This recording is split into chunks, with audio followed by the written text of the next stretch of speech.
Matrimony സൈറ്റിലൂടെ പരിചയപ്പെട്ട മലയാളി യുവാവും മാംഗ്ലൂരു സ്വദേശിനിയായ യുവതിയും വിവാഹം കഴിക്കാൻ തീരുമാനിക്കുകയായിരുന്നു. ബന്ധുക്കളുടെ അനുവാദത്തോടെ വിവാഹം നിശ്ചയം വരെ നടന്നു.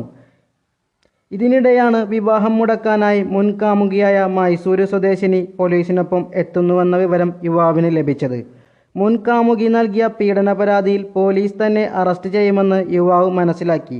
ഇതോടെ മുഹൂർത്തത്തിന് മുമ്പ് കതിർ മണ്ഡപത്തിലെത്തി വധുവിന് താലി കെട്ടി വിവാഹം ചെയ്തു. അല്പസമയത്തിനുള്ളിൽ മുൻ കാമുകി പോലീസിനൊപ്പം സ്ഥലത്തെത്തി. ഇതോടെ യുവാവ് കാറിൽ കയറി രക്ഷപ്പെടുകയായിരുന്നു. പോലീസ് വിവരങ്ങൾ അറിയിച്ചതോടെ വിവാഹത്തിൽ നിന്ന് പിന്മാറുകയാണെന്ന് വധുവും കുടുംബവും അറിയിച്ചു. തന്നെ വിവാഹ വാഗ്ദാനം നൽകി പീഡിപ്പിച്ചെന്നും ലക്ഷക്കണക്കിന് രൂപ യുവാവ് കൈവശപ്പെടുത്തിയെന്നും മൈസൂരു സ്വദേശിനി പറഞ്ഞു. കോഴിക്കോട് പന്തീരങ്കാവിലെ ഫ്ളാറ്റിൽ വെച്ച് യുവാവ് തന്നെ പീഡിപ്പിച്ചെന്നാണ് യുവതിയുടെ പരാതി.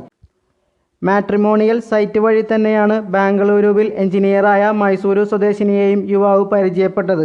പ്രണയം നടിച്ച് നിരവധി തവണ പന്തീരങ്കാവിലെ ഫ്ളാറ്റിൽ വെച്ച് പീഡിപ്പിച്ചു. 19 ലക്ഷം രൂപയും സ്വർണവും തട്ടിയെടുത്തു. പണം തിരികെ ചോദിച്ചപ്പോൾ നഗ്ന വീഡിയോ കാണിച്ച് ഭീഷണിപ്പെടുത്തിയെന്നും മൈസൂരു സ്വദേശിനിയുടെ പരാതിയിൽ പറയുന്നു.